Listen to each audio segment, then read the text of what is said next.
Hello, this is a quick beginner tutorial showing how to split a layer in Adobe After Effects.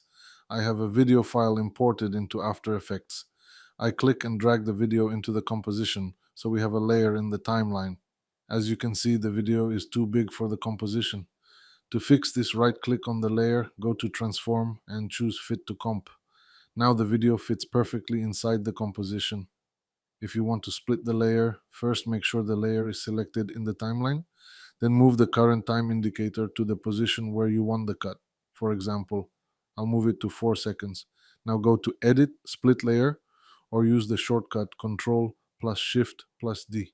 After Effects splits the layer into two separate layers. If I move the time indicator again, for example to 6 seconds, make sure the layer you want to split is selected and press Ctrl plus Shift plus D again. The layer is split one more time. That's how you split layers in After Effects. If you're new to After Effects and want to understand the basics properly, watch my After Effects Basics tutorial for beginners.